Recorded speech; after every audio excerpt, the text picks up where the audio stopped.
استخارے کا مفہوم کیا ہے؟ یہ بات یاد رکھ لیجئے کہ اصل استخارہ جو ہے وہ ہے طلب الخیر، خدا سے خیر چاہنا. دیکھیے ویسے تو استخارہ نہ کسی واجب کام میں ہوگا، میں نماز پڑھوں یا نہ پڑھوں، استخارہ منع آ گیا تو نہیں پڑھ رہا، یہ تھوڑی چلے گا. میں گانا سنوں یا نہیں سنوں، استخارہ آ گیا ہاں سنیے تو ہم گانا سننے بیٹھ جائیں، یہ تھوڑی چلے گا. میں نماز سے پہلے اذان دوں یا نہیں دوں، مستحب چیز، اس میں استخارہ کر رہے ہیں، منع آ گیا تو اذان نہیں دے رہے، اس میں نہیں چلے گا. فلاں کام جو مکروہ ہے، مثلا نماز کے دوران تھوکنا، استخارہ پہلے دیکھ لیا اگر آگے کیا تھوک سکتے ہیں تو ہم کیا تھوکنے لگیں گے دوران نماز؟ نہیں، مکروہات میں استخارہ نہیں ہوتا، اس سے ویسے ہی بچنا ہے. استخارہ ہمیشہ ہوتا ہے مباحات میں، مباح چیز، مباحات کے اندر استخارہ ہوتا ہے. استخارہ جب مباحات میں ہوگا تو بہرحال اصلی اور صحیح استخارہ یہ کہ خدا سے خیر چاہتے ہوئے اس کام کو کر ڈالی، یہ ہے بالکل صحیح ترین استخارہ. خدا سے خیر چاہتے ہوئے اس کام کو کر ڈالنا، یہ ہے سب سے صحیح ترین استخارہ.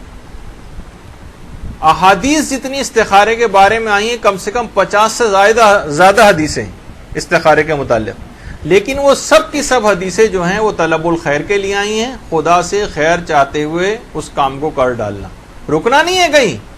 پروردگار میں یہ کام کرنے جا رہا ہوں تو خیر نازل کر. دیکھیں ایک تو یہ مباحات والا، لیکن ایک استخارہ ایسا ہے اگر وہ والی نیت کر لیں تو وہ ہر واجب میں بھی ہو سکتا ہے، ہر حرام میں بھی ہو سکتا ہے، ہر مستحب میں بھی ہو سکتا ہے، ہر مکروہ میں بھی ہو سکتا ہے. وہ کون سا ہے؟ یہی طلب خیر والا. پروردگار میں کیا کروں، میں گناہ کی محفل میں پھنس گیا ہوں، تو خیر نازل کر. یہ بھی استخارہ ہے کہ پروردگار کی کسی طریقے سے ایسے حالات پیدا ہو جائیں کہ یہ جو مہندی کی تقریبیں میں آئی ہوں، جو فسق و فجور کی محفل بنی ہوئی ہے، گھر والے سارے ہیں موجود، میں اکیلی کیسے جاؤں اس محفل سے، کیسے نکلوں، تو خیر نازل کر. کوئی حالات خدا ایسے پیدا کر دے کہ میں یہاں سے چلی جاؤں. تو یہ بھی ایک ہے جو حرام محفل کے اندر پھنس گئے، اب استخارہ کر رہے ہیں. پروردگار میں واجب نماز پڑھنے جا رہی ہوں، خیر نازل کر. تو خدا سے خیر چاہنا ہر واجب کام میں ہو سکتا ہے، ہر مستحب کام میں ہو سکتا ہے، ہر مکروہ کام میں ہو سکتا ہے. لیکن وہ جو تسبیح اور قرآن کو ہم لے کر بیٹھتے ہیں اکثر، وہ فقط اور فقط مباحات میں ہوتا ہے. وہ اس میں نہیں چلے گا میں کروں یا نہ کروں، نماز پڑھوں یا نہیں پڑھوں، گانا سنوں یا نہ سنوں، یہ نہیں چلے گا. تو اس کو کہتے ہیں طلب الخیر. اور اب استخارے کی کئی قسمیں، اب ہم اقسام استخارہ پہ گفتگو کر رہے ہیں. استخارہ کیا جا سکتا ہے، لیکن کون سا استخارہ؟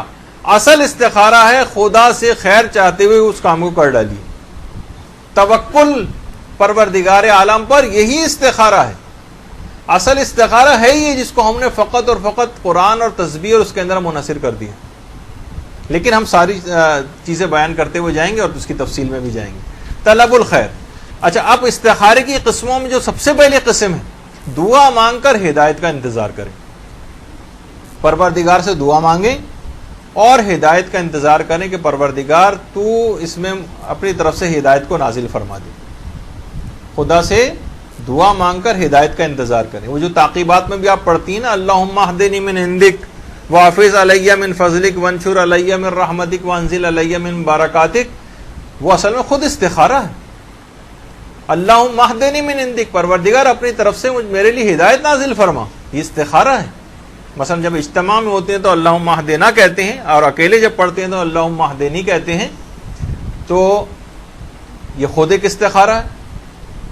یا جو صحیفہ کاملہ میں دعائے استخارہ ہے چوتھے امام کی، کہ پروردگار جب میں کوئی کام کرنے جاؤں اور ایک کام میں دو خیال میرے دماغ میں آ رہے ہوں، ایک کام میں تیری خوشی ہو اور ایک کام میں شیطان کی خوشی ہو، تو پروردگار ایک کام میں تیری خوشی ہو اور ایک کام میں مثلا شیطان کی خوشی ہو، یا ایک کام میں جو مفہوم میں آپ کے سامنے پیش کر رہا ہوں تیری ناراضگی اور شیطان کی خوشی ہو، تو پروردگار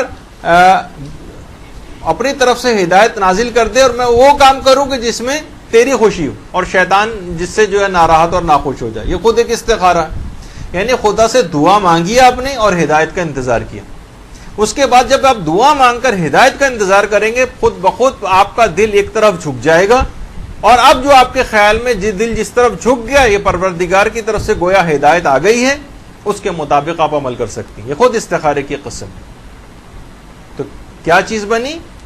دعا مانگ کر ہدایت کا انتظار کریں. اور شہید دست غیب شیرازی نے جو ایک اپنی کتاب استعاذہ میں جو ایک واقعہ بھی لکھا ہے کہ امام حسین علیہ الصلوۃ والسلام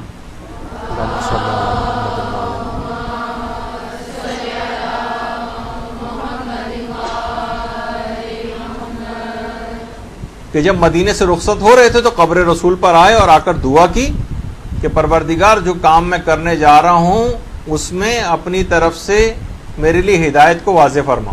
اور اس کے بعد پھر قبر رسول سے جواب یہ آیا کہ تم کو مثلا کربلا جانا. بہت سے لوگ اسے عقیدوں کا مسئلہ بنا لیتے ہیں جبکہ ایسا کوئی مسئلہ ہے نہیں. تو بہرحال ہمیں مفہوم اس کا سمجھنا چاہیے کہ امام کی اس سے مراد کیا ہے.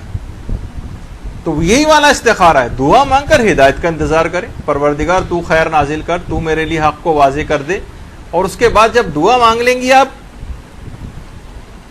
اور خود بخود آپ کا دل کسی طرف جھک جائے گا تو آپ سمجھ جائیے کہ پروردگار کی طرف سے آپ کو ہدایت مل گئی. بس دل جس طرف جھک رہا اس کی طرف, مثلا آپ کا دل 70% اور 30% دو خیال ہو گئے.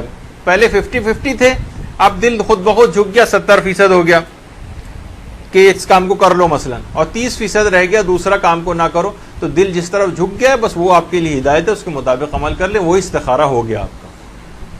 اچھا, یہ تو ہو گئی پہلے استخارے کی پہلی قسم. استخارے کی دوسری قسم, دعا مانگ کر اپنے دل کی حالت کو دیکھیں. ایک تو انتظار کریں, ہو سکتا ہے کئی دن لگ جائیں, کئی دفعہ آپ کے ساتھ ایسا ہو جائے, کئی ضروری نہیں کہ فوراً آپ کا مسئلہ حل ہو جائے. پہلے والا تو اس میں کافی وقت بھی لگ سکتا ہے. دعا مانگ کر ہدایت کا انتظار کرنا ہے, خدا خود ہی واضح کر دے گا حالات و واقعات سے کہ آپ کو کیا کرنا ہے. دوسرا استخارے کی قسم ہے, دعا مانگ کر اپنے دل کی حالت کو دیکھیں. اہل سنت میں سب سے زیادہ رائج استخارہ یہی ہے. آپ جو وہ سنتی ہیں نا استخارہ کیجئے, اہل سنت کے ہاں بھی استخارہ ہے. تو ان کے ہاں جو سب سے زیادہ رائج استخارہ ہے وہ تسبیح اور قرآن کو استعمال نہیں کرتے استخارے کے لیے, بلکہ یہ والے استخارے کو زیادہ استعمال کرتے ہیں. دعا مانگ کر انسان اپنے دل کی حالت کو دیکھے, دل جس طرف جھک رہا ہو بس وہ یہی سمجھے. اس میں فوری اثر ہوتا ہے. پہلے والا تو اس میں کافی ٹائم لگ سکتا ہے, ہدایت کے انتظار میں ہو سکتا ہے 4-5 دن تک بات واضح نہ ہو آپ کو کیا کرنا ہے. جب بھی واضح ہو جائے گی کچھ دن بعد خود بخود آپ کو پتہ چل جائے گا. اچھا, کہ مرضی خدا اس میں. اچھا, اب دعا مانگ کر اپنے دل کی حالت کو دیکھنا. کون سی دعا مانگے؟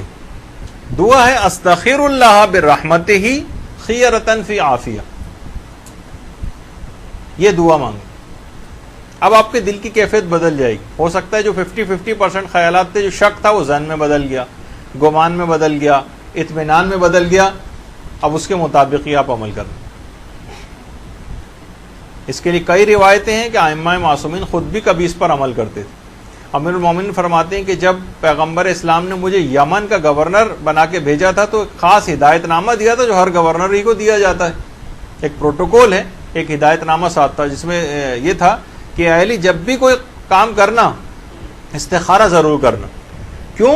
کیونکہ اے علی ما ہارا من استخارہ وما ندم من استشارہ. پیغمبر فرماتے ہیں کہ اے علی جو بھی استخارہ کرے گا کبھی حیران نہیں ہوگا, جو مشورہ لے گا وہ کبھی پشیمان نہیں ہوگا. ما ہارا من استخارہ وما ندم من استشارہ. جو استخارہ کرے گا وہ کبھی حیران نہیں ہوگا, جو مشورہ لے گا کبھی پشیمان نہیں ہوگا. یعنی خود ہدایت نامہ امیر المومنین کو پیغمبر نے جو لکھا ہوا دیا تھا اس میں تھا کہ اے علی استخارہ ضرور کرنا. لیکن استخارہ کون سا والا, اب وہ ابھی آ رہا. اور اصول کافی کی بھی ایک روایت ہے کہ ہر دور میں ایک امام کا جب وقت شہادت آتا ہے دوسرے امام تک جو تبرکات منتقل ہوتے ہیں اور کچھ وصیتیں کی جاتی ہیں, اس میں ایک وصیت ہر امام اپنے آنے والے امام سے یہ کرتا تھا کہ استخارہ ضرور کرنا. لیکن کون سا والا؟ تسبیح قرآن والا نہیں, وہی والا استخارہ کہ طلب خیر خدا سے چاہتے ہوئے اس کام کو کرنا. یہ جو دعا ہے استغفر اللہ برحمتہ خیرۃ فی عافیہ, کتنی بار پڑھی جائے اس کے بعد اپنے دل کی حالت کو دیکھا جائے. علماء فرماتے ہیں کہ عام کاموں کے لیے 7 مرتبہ اس دعا کو پڑھیں اور پھر اپنے دل کی حالت کو دیکھیں, اور بڑے کاموں کے لیے 101 دفعہ اس دعا کو پڑھیں اور پھر اپنے دل کی حالت کو دیکھیں. دل جس طرف جھک رہا ہو اس کام کو آپ کر لیجئے, اور نہ کرنے کی طرف جھک رہا ہو تو نہ کیجئے, کرنے کی طرف جھک رہا ہو تو کام کو کر لیں. یعنی شک سے معاملہ آگے بڑھ جائے, ظن کی طرف چلا جائے معاملہ, ایک پہلو زیادہ ہو جائے, 80% 20% ہو جائے, 70% 30% ہو جائے. اس طرح سے اگر آپ کر لیں تو یہ آپ کو کافی اس میں فائدہ ہوگا. اور یہ مثلا چھوٹے کاموں کے لیے 7 دفعہ, بڑے کاموں کے لیے 101 دفعہ اس دعا کو پڑھا جائے. اچھا بڑے کام کون سے؟ مثلا شادی بھی بڑا کام ہے, مثلا کاروبار کرنا ایک بڑا کام ہے, کوئی نقصان نہ ہو جائے, ہم کاروبار کرنے جا رہے ہیں, تو اس میں پھر 101 دفعہ. اچھا چوتھے امام کی سیرت تھوڑی سی عدد کے اعتبار سے الگ تھی. چوتھے امام جب یہ والا استخارہ اس طرح کا کرتے تھے تو وہ عام کاموں کے لیے 10 دفعہ اس دعا کو پڑھتے تھے, اور بڑے کاموں کے لیے 200 دفعہ اس دعا کو پڑھتے تھے. 10 دفعہ چھوٹے کاموں کے لیے اور بڑے کاموں کے لیے 200 دفعہ. اچھا اب عیسیٰ ابن عبداللہ قمی فرماتے ہیں کہ ہم چھٹے امام کے پاس میں آیا اور کہا کہ مولا اکثر جب کوئی کام میں کرنے لگتا ہوں تو میرا دل و دماغ فیصلہ نہیں کر پاتا کہ میں کیا کروں. تو امام نے کہا اس میں ایک اور بات, یعنی یہ دعا آپ بغیر نماز کے بھی پڑھ سکتی ہیں, بس یہ آپ نے دعا پڑھی اپنے دل کی حالت کو دیکھ لیا. لیکن اگر یہ کام بھی کر لیں جو امام نے بتایا تو اور سونے پہ سہاگا ہو جائے گا, اچھا نتیجہ نکلے گا اس کا. امام نے فرمایا, وہ آیا کہ مولا جب کبھی میں پریشان ہو جاتا ہوں, کبھی کبھار 2 میرے خیالات دماغ میں آنے لگتے ہیں, تو میں کیا کروں؟ امام نے کہا تم یہ کرو کہ جب بھی تم نماز کے لیے کھڑے ہو اس وقت دعائے استخارہ پڑھ کر اپنی دل کی حالت کو دیکھو, یعنی مصلی پر آ جاؤ, کیونکہ جس وقت انسان باوضو ہو کر نماز کے لیے مصلی پر آتا ہے تو شیطان اس سے دور ہو جاتا ہے. اور دیکھیے جب بھی آپ تذبذب اور تردد کی کیفیت میں ہوتی ہے نا, تو آپ کے دل میں 2 طرح کے خیالات ہوتے ہیں. تو جب بھی آپ مصلی پر آ جائیں گی وضو کر کے, تو آپ کے دل میں 2 طرح کے خیالات اس وقت آ رہے تھے, رحمانی اور شیطانی. تو شیطان جب دور ہو جائے گا تو شیطانی خیال کی پرسنٹیج خود بخود کم ہو جائے گی, اور رحمانی خیال کی پرسنٹیج بڑھ جائے گی, وہ 60% ہو جائے گا, 70, 80, 90% کی طرف چلا جائے گا. بس تم اپنے دل کو جس طرف جھکا ہوا پاؤ اسی کے مطابق عمل کر لو, وہ استخارہ ہو جائے گا. اور آپ خود یہ کی ایک ایسی چیز ہے جو خود چھٹے امام نے اپنے ایک صحابی کو بتائی کہ اس طرح سے کرو.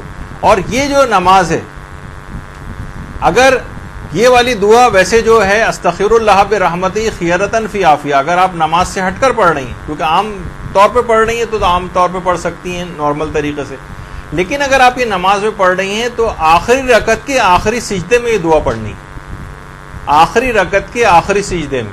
عام کاموں کے لیے 10 دفعہ اور بڑے کاموں کے لیے 200 دفعہ سجدے میں جا کر اس آخری رکعت کے آخری سجدے میں اس دعا کو پڑھیں.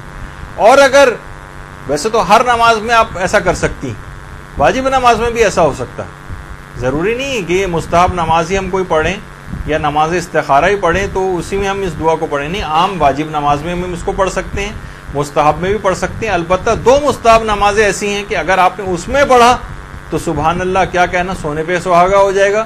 یا تو آپ نماز شب کی آخری رکعت کے آخری سجدے میں اس کو پڑھیں, یا آپ نافلہ صبح جو 2 رکعت ہوتے ہیں صبح کے نافلہ نماز فجر کے, اس کی آخری رکعت کے آخری سجدے میں اس کو پڑھیں, تو کیا ہی کہنا, بہت ہی اچھا نتیجہ اس کا ظاہر ہوگا. برحمتك يا أرحم الراحمين وصلى الله على محمد وآله الطاهرين.